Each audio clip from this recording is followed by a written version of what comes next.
Studio Hotbit Patna.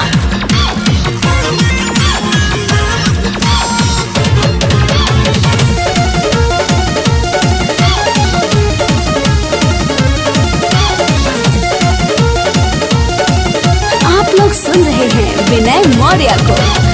काहे तू बेचैन बाड़ू दे दाया था दर्द के, काहे तू बेचैन बाड़ू दे दा आधा दर्द के।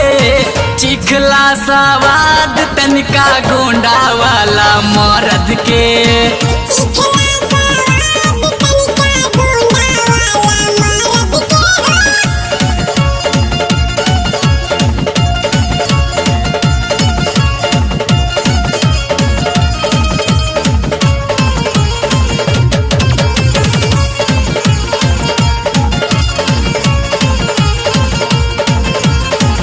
सिंगिंग बाय विनय मौर्य।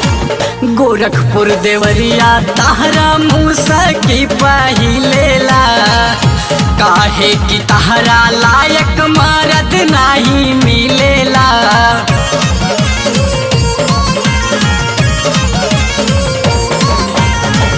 गोरखपुर देवरिया तहरा मूसा की पहिलेला, काहे की तहरा लायक मर्द नहीं मिलेला।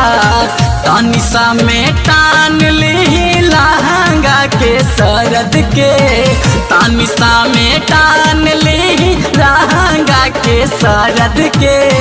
चिखला सवाद तनिका गोंडा वाला मर्द के।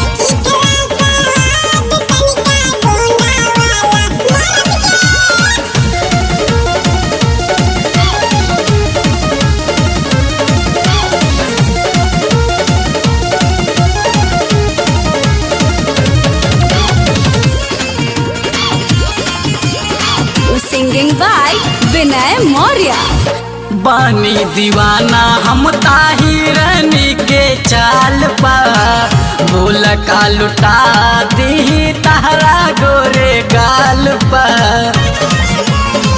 अरे मैडम तनी ध्यान दे के सुना।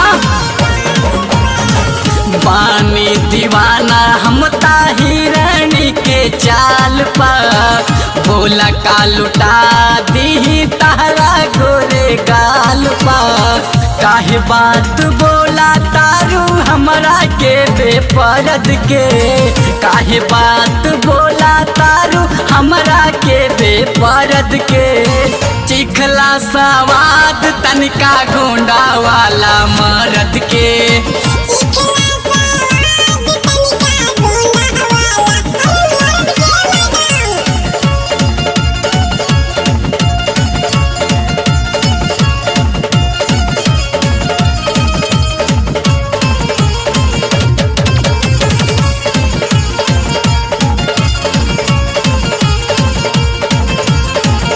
गीतकार शैलेश राज यादव। शैलेश राज कहे बाड़ू बड़ी मस्ती में, मौका पा भेटाइल बाड़ू गोरिया गोंडा बस्ती में।